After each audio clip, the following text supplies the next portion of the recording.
ব্লাউজের হাতা কিভাবে জয়েন্ট করতে হয় যারা নতুন সেলাই শিখছো একবার দেখলেই শিখে যাবে। দেখো হাতাটা আমি নিয়েছি, একদিকটা দেখো বেশি আছে, ওটা ব্যাক সাইড হবে, আর যেটা সামনের দিকে শেপ দেওয়া থাকে সেদিকটা কম দিক, যেদিকটা কম আছে ওটা সামনের দিকে হবে, বেশির দিকটা ব্যাক সাইডে হবে আর কম দিকটা ফ্রন্টের সাইডে হবে, মানে সামনের দিকে হবে। আর হাতার ঠিক মিডিলে একটা আমি কাট লাগিয়ে দিলাম। তারপরে দেখো ব্যাক সাইডটা এরকমভাবে খুলে রেখেছি।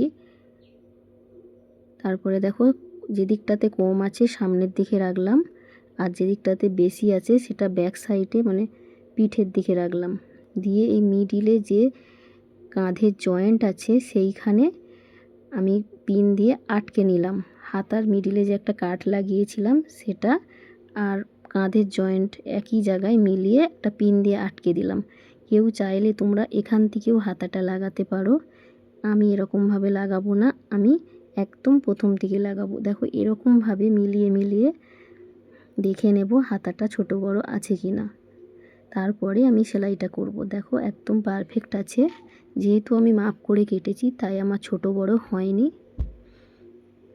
তো আমি সেলাইটা 1/2 ইঞ্চি দূর থেকে সেলাই করে যাচ্ছি, একদম ধীরে ধীরে সেলাই করতে হবে, তাড়াহুড়ো করলে কিন্তু সেলাইটা খারাপ হয়ে যেতে পারে।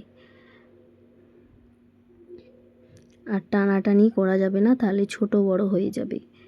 তারপরে দেখো হাতার যে কাট লাগানো আছে মাঝখানে, সেই কাট আর কাঁধের যে জয়েন্ট আছে সেটা সব সময় একই জায়গায় থাকবে। কেউ যদি তোমরা ভুল করে ব্যাক সাইডের দিকটা ফ্রন্ট সাইডে লাগিয়ে দাও, ফ্রন্ট সাইডের দিকটা ব্যাক সাইডে লাগিয়ে দাও, তাহলে ভুল হয়ে যাবে। তাই সব সময় একবার চক দিয়ে ব্যাক সাইড আর ফ্রন্ট সাইড একটা চিহ্ন দিয়ে রাখবে। এরপর দেখো উল্টে নিলাম, দিয়ে সাইডে আমি সেলাইটা একবার করে নিচ্ছি। খুবই সহজ এমনভাবে হাতা লাগানো।